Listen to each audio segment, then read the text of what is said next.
Pag-uusapan sa susunod na pagdinig ng Senate Blue Ribbon Committee sa January 19 ang pagbawi umano ng testimonya nina dating DPWH Bulacan Engineers Henry Alcantara at Bryce Hernandez kaugnay sa issue sa flood control projects. Sa kabila niyan, tiwala ang chairman ng komite na si Senador Ping Lacson na matibay pa rin ang kaso laban kina Alcantara at Hernandez.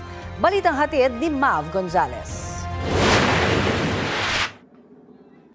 Sa pagbabalik ng investigasyon ng Senate Blue Ribbon Committee sa flood control anomaly sa January 19, unang tatalakayin ang napabalitang umano'y recantation o pagbawi umano ng testimonya ni na dating DPWH Bulacan Engineers Henry Alcantara at Bryce Hernandez.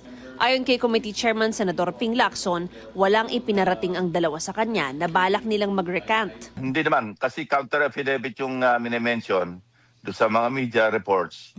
Kaya itatanong din namin sa DOJ, kung wala, just the same, ipapagbigay alam namin sa kanila lang na kung sila magre-recant, magiging liable sila doon sa violation ng batas sa perjury.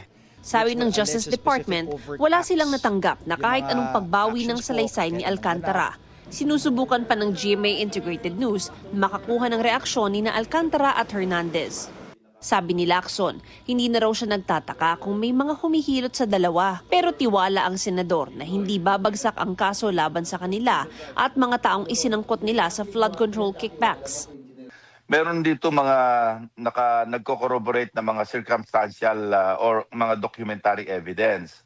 Halimbawa, kung may na-implicate silang mga mambabatas, maliwanag naman nasa budget books yung sinabi nila mga items mismo na nakasaad doon kung ano yung mga proyekto na pinanggalingan ng di umano'y mga suhol. May sarili rin aniyang investigasyon ng Anti-Money Laundering Council at tiyak daw na isa sa alang-alang ng DOJ at Ombudsman kung may money trail na konektado sa mga testimonya ni na Alcantara at Hernandez.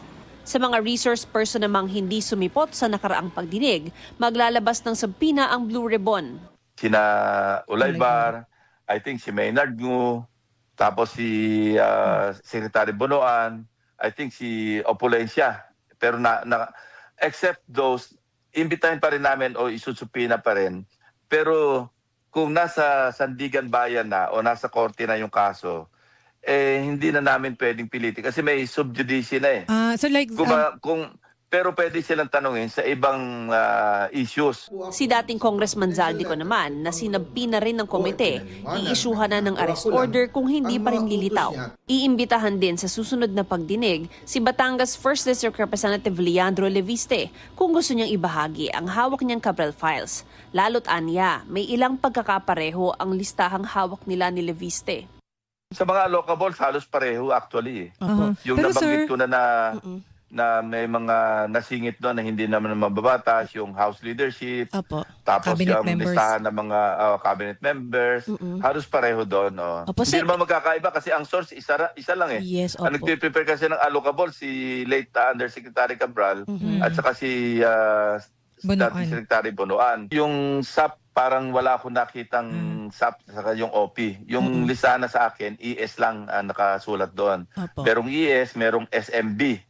Ang maliwanag naman pag SMB, si Secretary Bonoan yun eh. Kasi nabalidate na naman ni Undersecretary Bernardo yon dahil di ba sinabi niya 3 taon na, 2023, 2024, 2025. Lagi merong 5 billion na allocable. Wala pang tugon si Leviste kung dadalo siya.